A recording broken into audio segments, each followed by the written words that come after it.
kita berdoa terlebih dahulu ya. Dulu sebelum kita mulai belajar. Silakan. Sebelum kita memulai pembelajaran pada hari ini, alangkah baiknya kita berdoa menurut kepercayaan masing-masing. Berdoa dimulai.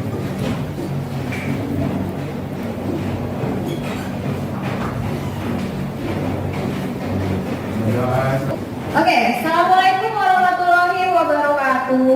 Waalaikumsalam warahmatullahi wabarakatuh. Selamat siang semuanya.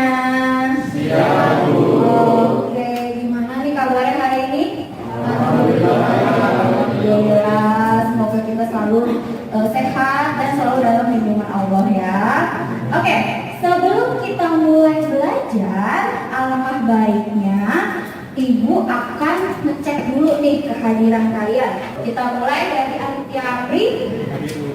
Setelah tadi Ibu cek kehadiran, coba berdiri terlebih dahulu. Yuk, seperti biasa kalau Brian apa ya yang dicek ya? Kerapihan.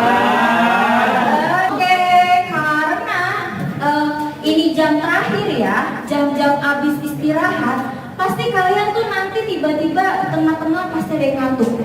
Ngantuk itu disebabkan karena tubuh kita kekurangan oksigen. Nah, supaya tubuh kita tidak kekurangan oksigen ya, jadi kalian harus tarik nafas yang panjang, tahan sebentar, keluar lewat mulut pelan-pelan.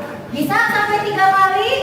Yuk, dimulai. 1, tarik nafas yang panjang, tahan sebentar, buang pelan-pelan lewat mulut. Oke, 2. Jadi tubuh kita sudah ada oksigen. Silakan duduk semuanya.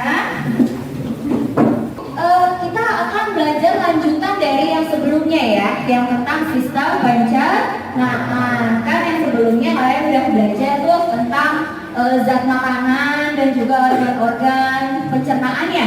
Nah, sebelum itu kita harus tahu dulu kompetensi dasarnya apa yang mau kita capai. Pada hari ini adalah untuk menganalisis hubungan. Nah, tujuan pembelajaran kita hari ini adalah, jadi kita akan menggunakan model problem based learning. Problem based learning itu nantinya kita akan menganalisis suatu kasus, ya.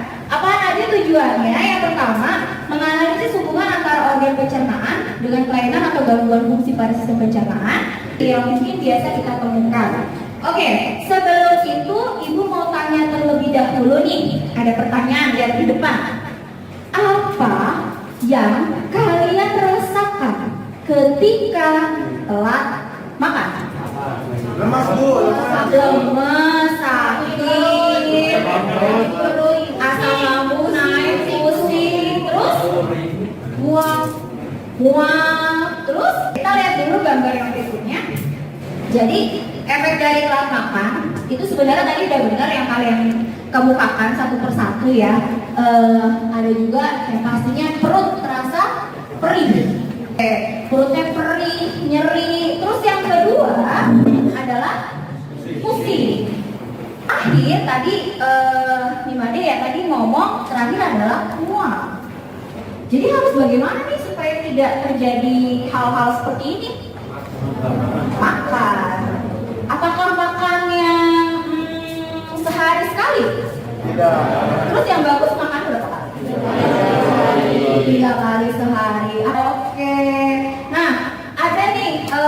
Jadi dari efek telat makan ini bisa juga nanti bisa terkena penyakit. Tapi kita belajar ini tuh untuk mencegah supaya kita tidak terkena penyakit. Makanya kita belajar tentang gangguan atau kelainan pada sistem pencernaan. Nah, ada pertanyaan berikutnya.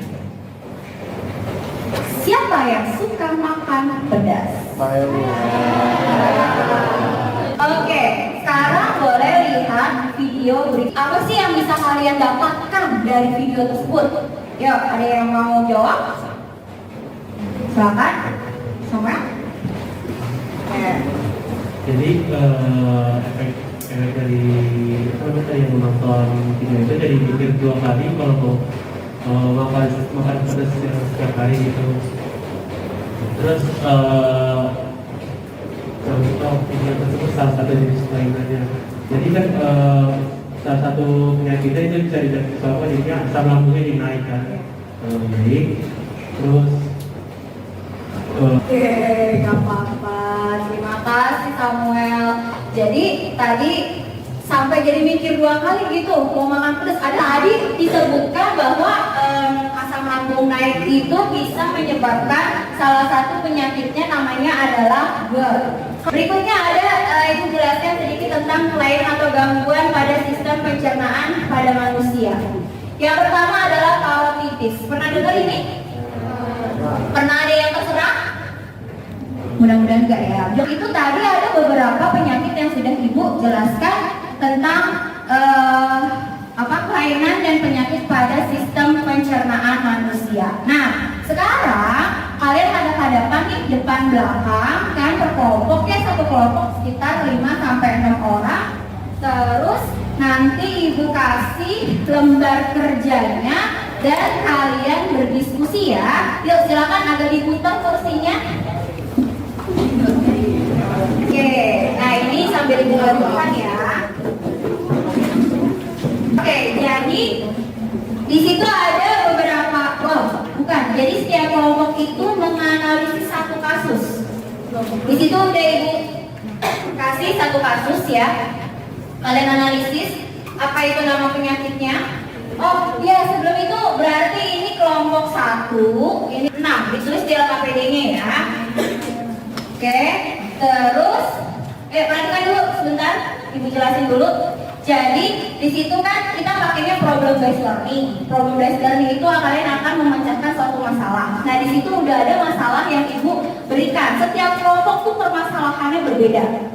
Ya, jadi nggak bisa saling contek-contekan ke kelompok, tapi hanya bisa saling berdiskusi dalam satu kelompok. Kalian boleh lihat dari buku paket atau dari internet, boleh untuk hasil apa yang harus ditulis di dalam lembar kerja tersebut. Ya, nah nanti selama diskusi kalian juga ada penilaiannya dari Ibu. Jadi Ibu harapkan kalian saling berinteraksi dan aktif dalam proses diskusi ya. Oke, diskusinya Ibu kasih waktu 15 menit, jadi sampai 2:15.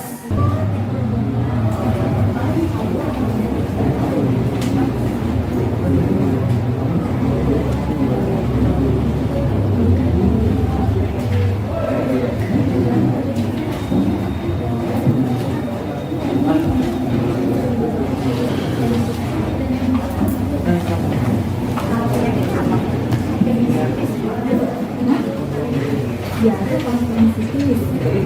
Nah ini nih, kasusnya yang ini. Ya, oke, betul. Ya, tulis.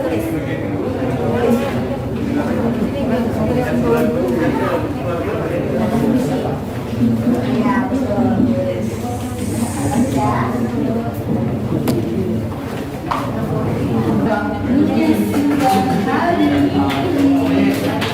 Kita mulai dari kelompok 1. Yuk, maju ke depan. Assalamualaikum warahmatullahi wabarakatuh. Selamat siang. Kami dari kelompok 1 yang ini belum mempresentasikan Tuan Danu berusia 50 tahun datang ke RSUD dengan mengeluh saat buang air besar mengalami pendarahan. Terdapat benjolan di anus yang dirasakan sejak 6 bulan terakhir ini. Benjolan juga disertai rasa nyeri. Benjolan keluar saat buang air besar dan dapat masuk kembali setelah selesai buang air besar. Nama penyakit ini adalah ambegen atau warsir atau yang disebut hemoroid. Organ yang diserangnya terdapat pada anus. Gejalanya yang pertama terasa gatal atau sakit di sekitar anus. Tepuk tangan dulu buat kelompok 1. Namanya ambegen ya. Oke, langsungnya kelompok. Jadi tadi yang setelah dipresentasikan oleh teman-teman dari kelompok 1 tetap penyakitnya adalah ambegen, ya kan? Kelompok 2 tadi gondongan, kelompok 3 konstipasi, kelompok 4 gingivitis atau radang fusi, kelompok 5 appendicitis, kelompok 6 tadi diare ya. Nah, di antara 6 penyakit itu apakah ada yang pernah mengalami? Pernah. Terus adakah yang belum pernah mengalami? Jangan sampai ya. Jangan bilang belum pernah Bu. Jawabannya adalah jangan sampai pernah ya.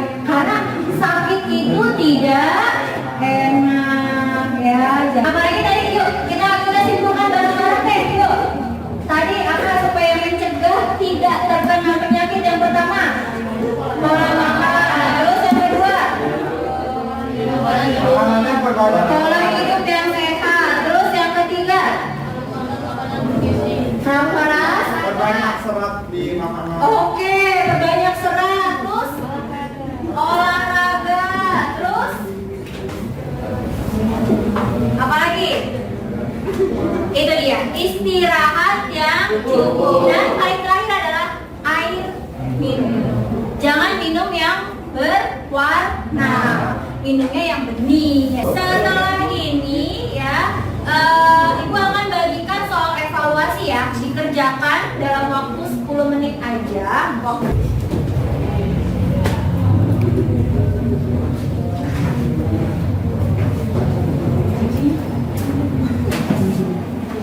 Dioper dari belakang ke depan. Oke, jadi kita sudah di penghujung waktu ini. Jadi hari ini tadi kita belajar tentang apa? Sistem pencernaan bagiannya apa? Kelainan atau penyakit atau gangguan pada sistem pencernaan.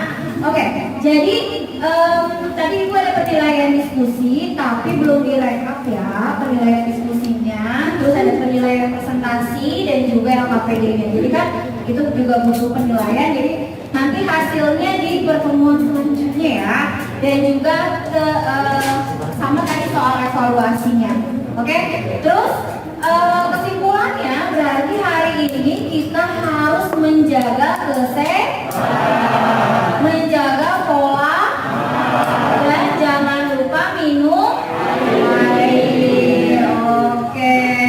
Nah, nanti untuk pertemuan selanjutnya kalian cek, kita akan belajar tentang uji makanan ya. Nanti dibawa alat bahannya dan juga dipersiapkan, dan jangan lupa dibawa jasanya. Oke, sebelum kita pulang nih ya, beres-beres, kita berdoa dulu deh biar afdol ya. Semoga pelajaran kita pada hari ini diberikan keberkahan, terus ilmunya bermanfaat, terus dan juga kita mendapatkan pengetahuan baru. Menurut kalian hari ini menyenangkan tidak sih pelajarannya? Jadi bisa kita aplikasikan di gangguan dan penyakit pada sistem-sistem yang berikutnya. Oke, yuk sebelum pulang kita berdoa terlebih dahulu. Siapa yang mau menyiapkan doa? Oke, yuk kita berdoa terlebih dahulu. Silakan. Sebelum kita mengakhiri pelajaran hari ini, berdoa menurut agama dan kepercayaan masing-masing. Berdoa mulai.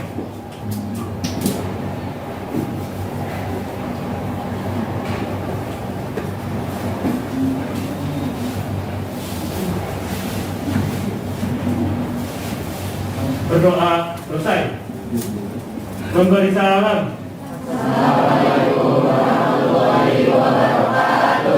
Waalaikumsalam warahmatullahi wabarakatuh. Selamat sore semuanya.